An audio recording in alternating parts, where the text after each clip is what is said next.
cyber? Apa kesannya terhadap masyarakat? Pelanggaran harta intelek, adakah anda sebahagian daripadanya? Hai, saya Muhammad Ali Faramadi bin Azizan. Ikuti perkongsian saya untuk mengetahui serba sedikit berkenaan e-peraturan dalam etika digital. Kita mulakan dengan e-peraturan.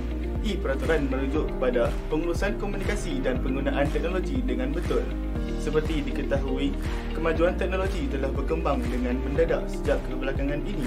Secara tidak langsung, ia berupaya mempengaruhi aktiviti seharian kita. Sebagai contoh, dalam bidang pendidikan, kesihatan, perniagaan dan juga pentadbiran.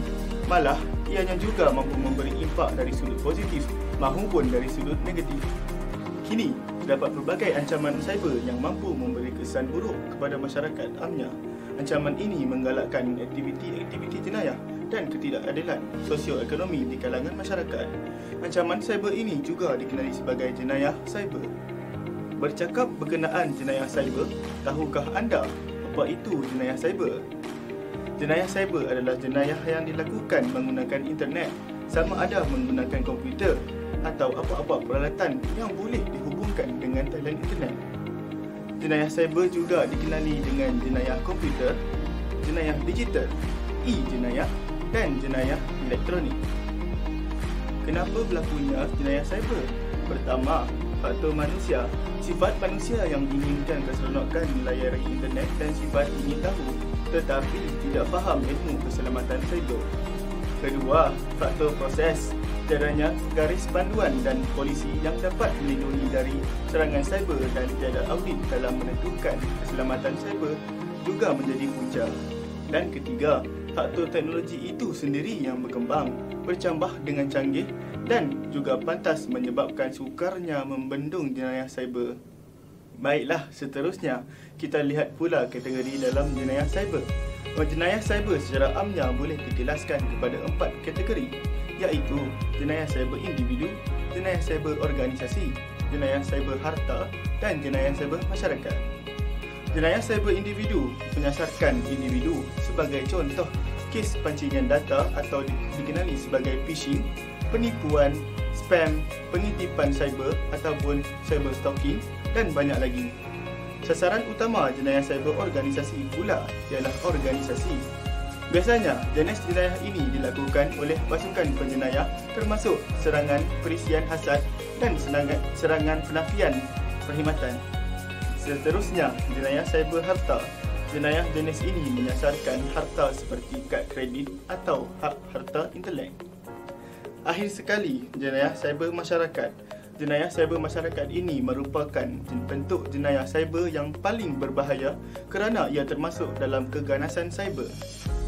Okey, kita dah tengok apa itu jenayah cyber, punca dan kategorinya.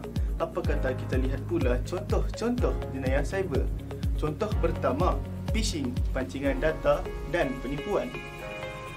Phishing merupakan ancaman paling serius kepada syarikat terutamanya. Malah, syarikat besar seperti Google dan Facebook juga mengalami kerugian jutaan ringgit akibat aktiviti ini. Phishing ialah sejenis serangan yang menyasarkan pengguna untuk menipu mereka dengan kaedah mendapatkan maklumat sulit seperti maklumat perbankan, nombor ID, kata laluan, nombor kad ATM dan lain-lain melalui laman web perbankan palsu yang menyerupai laman web perbankan asal. Apabila pengguna mengisi butiran dan menghantar melalui laman web palsu berkenaan, maklumat tersebut dapat diperolehi oleh para penjahat cyber untuk mendapatkan akses ke akaun perbankan anda. Contoh kedua, kes kecurian identiti. Kecurian identiti berlaku apabila penjenayah cyber menggunakan data peribadi orang lain seperti nombor kad kredit atau gambar peribadi tanpa kebenaran mereka untuk melakukan penipuan atau jenayah. Serangan ransomware atau lebih dikenali dengan perisian tebusan adalah jenis jenayah cyber yang sangat biasa. Ia adalah sejenis perisian hasad yang mempunyai keupayaan untuk menghalang pengguna daripada mengakses semua data peribadi sistem yang telah disulitkan. Mereka kemudiannya akan meminta wang tebusan untuk memberikan akses kepada data yang telah disulitkan. Seterusnya, menggodam atau lebih dikenali sebagai hacking Jenayah ini menyalahgunakan rangkaian komputer. Ia merujuk kepada jenayah capaian tanpa kebenaran kepada komputer atau rangkaian persendirian. Penyalahgunaannya sama ada dengan menutup fungsi sistem atau mengganggu data yang disimpan atau pendekatan haram yang lain. Penyebaran atau pengedaran bahan tidak bermoral.